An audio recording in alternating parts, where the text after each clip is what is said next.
been here, but as your experience has grown, has become more comfortable, like stepping into South Carolina in that situation, you're like, first pitch I see, if it's good, I'm probably just going. So one of the biggest things I was ever told coming on campus and playing here is treat every at-bat the same, no matter what the situation is. It's just hit.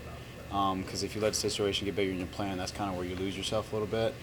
So for me, just being as simple as possible and being as focused as one pitch as I can is kind of what helps me in those situations the most. I wanted to ask about Braden Jobert's Jobu statue in the dugout. Have you, Cade was telling us that he, touches the statue before he takes it at bat. Do you partake in this at all? I gave him a couple of winks at the beginning of the year, but it's more of a Jobert, Beloso, and a couple other guys is thing with Jobu. So. Coach was just talking about the chemistry on this team, and Beloso was trying not to get emotional talking about you and y'all's relationship. Where do you see the chemistry on this team? Is it developed during the season? Did you have it before the year, and we're just seeing it? Or? Absolutely. No, I think we've had it from the fall getting to this point. Very, very close relationships with all the guys. Position player group is very close.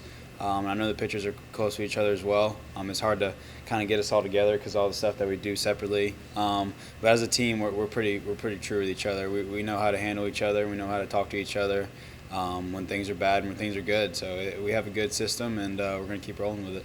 So what happens when things are bad? When things are bad, Yeah. It's just more of a conversation. There's no yelling. There's no shaming. It's hey, we need to do this better, and we're going to do it better. That's as simple as it gets, and we're not going to do rah-rah, get in your face, and try to bring you down. We're going to lift you up in situations where they get tough. What's it like seeing the success that Cade Beloso is having right now, and that he's been able to start a lot of consistent games? That's awesome. Like you said last night, we talked about it. That's my best friend. So I've been with him through all the tough stuff and all the good stuff. So it's just awesome to see how successful he's been, and I know he's capable of doing it. So it's also expected. So it's really good to see him succeed. Do you like leading off? I love it. It's the best thing in the world. Being able to come up with the first pitch of the game and kind of show you what LSU's got is something that I don't take for granted, and I just love every aspect of it. More at bats too, right? Absolutely. How much has your approach changed as you played the last 2 years under Jay? What's he kind of helped you with? Coach has literally changed my entire, play. When it comes to mentality, he's taught me how to kind of hit to a certain extent, and he's helped me to understand the game and understand what pitches are really good to swing at, what pitches are kind of iffy to swing at and not swing at all. So he's changed my game completely when it comes to that and mindset and approach and just the mentality overall. So It's kind of filtered throughout the lineup. You can see everybody get better. absolutely. Do you take pride in the clutch gene? That's just been something that's been really a staple of yours since really getting on campus here, and certainly the last couple of years. Just, I guess, what goes into being like a clutch player from your point? Honestly, I don't even look at it. I just love the fact that we keep winning. That's all I care about.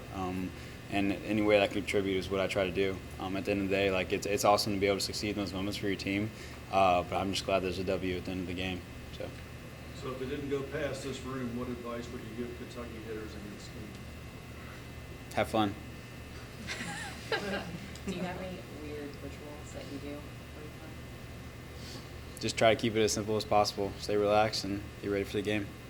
When it comes to those big clutch moments, are you the kind of person who likes to calm down and be steady, or do you kind of take in the adrenaline rush of these big moments?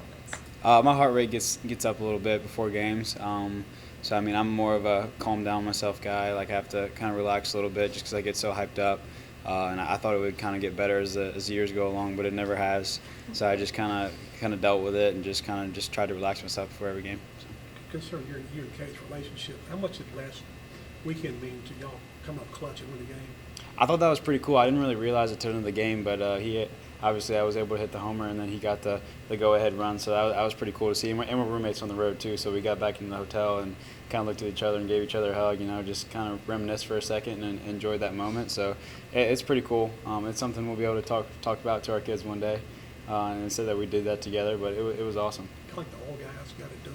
Oh yeah, absolutely. Do y'all feel ancient sometimes when you look around? I do feel like an old man. Yeah. In what sense? Brady Neal was 17 when we got on campus, and I'm 22.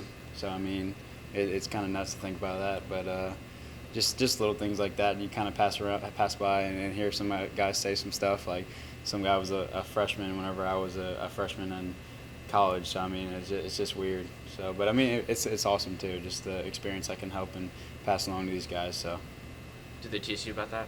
What's that? The whole age thing? No, it's just something you gotta embrace. Just kind of go with it. What's your communication sort of been like with Jordan in the middle infield? Do you feel comfortable working with him at this point? Absolutely. No, we learn each other a lot. We know what's going on. We know how each other works, and it's just fun playing next to him. He's a really good player, so it's really awesome to see him succeed as well. You're teaching him how to hit home runs? He doesn't need any teaching. He's figuring something out on his own, and just let him keep doing his thing. Cade was telling us last night that this has been like the most fun he's had on the team so far, like this year. Do you feel the same way? And like, do you feel like you're playing looser this year in a way?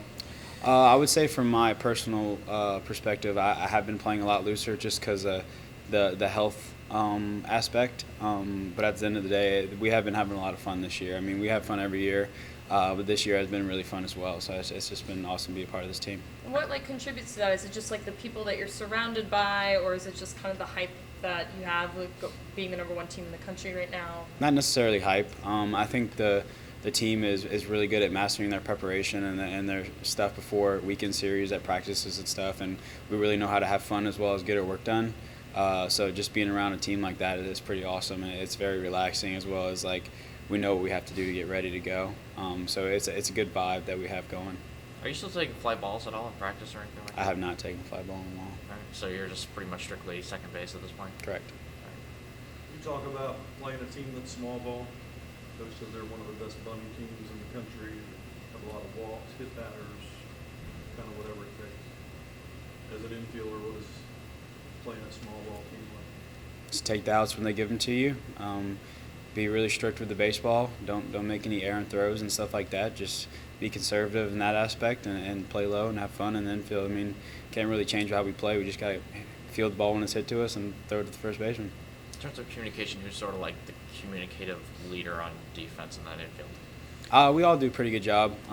Chief is really good at moving us around defensively, so we're aware and we're always looking at him. So, I mean, we communicate very well with each other. I would say there's not really like a specific person. We all kind of know where everybody needs to go, and we're always talking.